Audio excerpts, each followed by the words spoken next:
Well, he did set that mark. You know, I really admired the fact that he ran good, but then he'd hang around after the race and he'd take care of those fans that wanted to see him. You know, I came up through the short tracks, and that was kind of an unusual thing in those early days. But the man that helped me get started an awful lot told me one night that every request for an autograph was a compliment, and still is today. But so many of these guys didn't realize that, but he always took care of that. Always took care of the fans. Russell?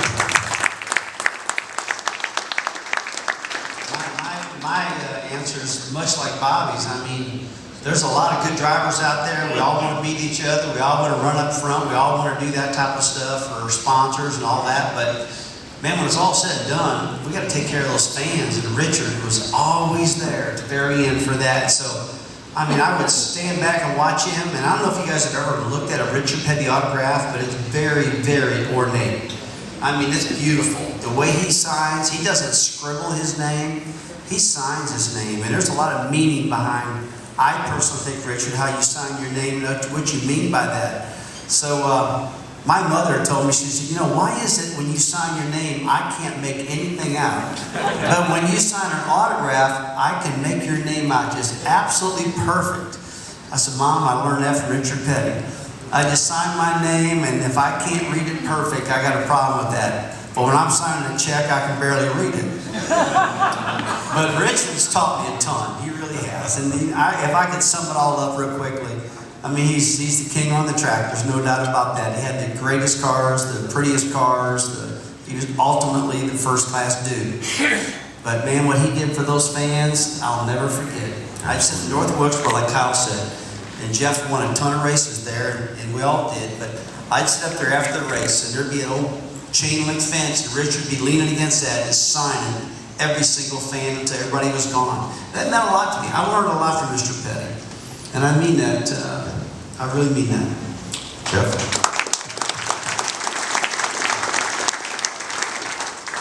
Same question. Yeah, you know, for me, I guess I was able to come along at a time when the sport was blowing up and taking off and you know, really just on this fast horizon to the next level. And that foundation was all built by Richard and the hard work that NASCAR put in because of characters and success of what somebody like Richard you know, brought. So I was able to see you know, the sport you know, and be a part of the sport in a way that I feel so fortunate and so lucky to come along at the time that I did, have the moments that I did, and it changed my life. You know, it changed my life personally and professionally, and that would not have happened if Richard Petty had not set that groundwork and laid that foundation and put that hard work and effort into, and a lot of sacrifices.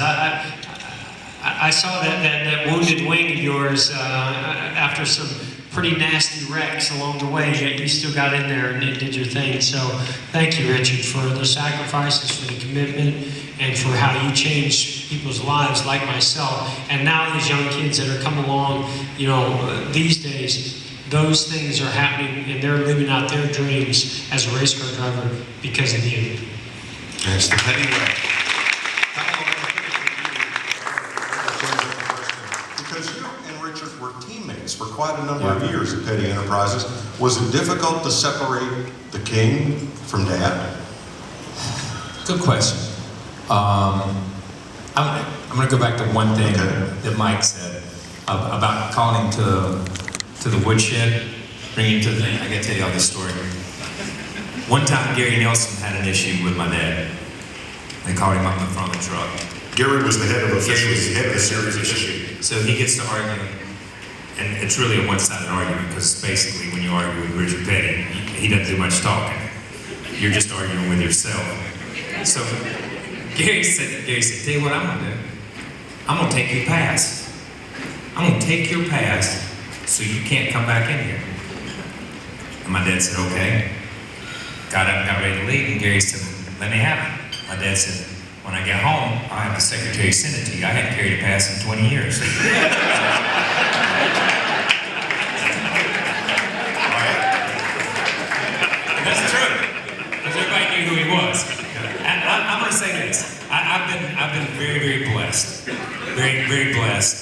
I was Richard Petty's son, and then I worked with Richard Petty on the race cars, and then I was a teammate, and then I was a competitor when I went to drive for Felix and started my own team, and we were competitors as owners, and then we came back together when Adam came along, and we were partners, and we've come full circle to where he's back to being my dad.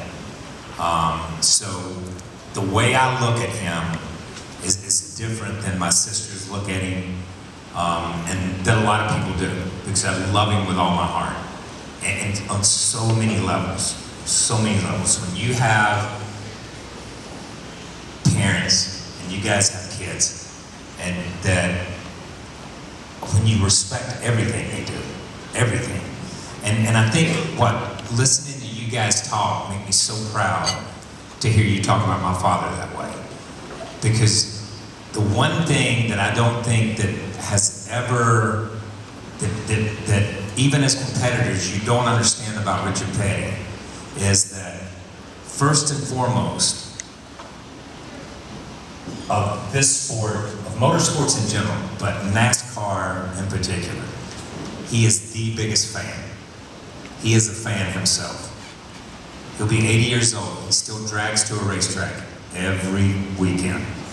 He loves to stand in the garage area and talk to fans, to talk to other team members, to talk to these guys, to just talk to people, to talk racing.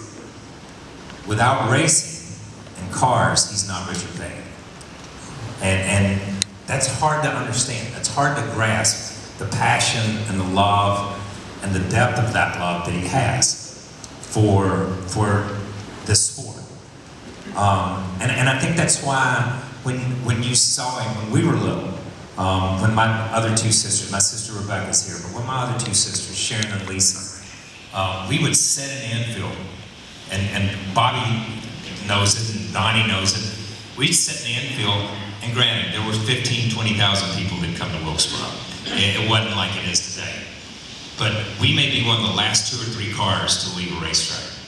One of the last 2 or 3 cars. When you're 8 or 9 years old, it's a long dang time. I'm telling you, it's a long time. We never went to a racetrack on a Sunday morning that my sister Sharon or Lisa didn't argue about what it was going to be like to come home because we were going to have to make room for a trophy in the car. Because we believed we were going to win. We believed that he was going to win the race. That's why we went to races on Sundays, so that we'd have a trophy in the car coming home. And to him, that was our family time. Our family time was going to the racetrack in a car, was coming home in a car. And he lived to get up in the morning and go to the racetrack. So for me, being a teammate, that was great. That was great. Being your son and being his son has been the greatest gift to me. To watch how he led by example, to watch what he's done. But the way he treated my mother and my 3 sisters, and all the grandkids and all of us, that is his legacy. To be remembered as a father and as a grandfather, the race car driving and that stuff, that all comes secondary. You know, that all comes secondary. That's his love, but that all comes secondary to him because it's all about family, and that's who he'll always be for me, my dad.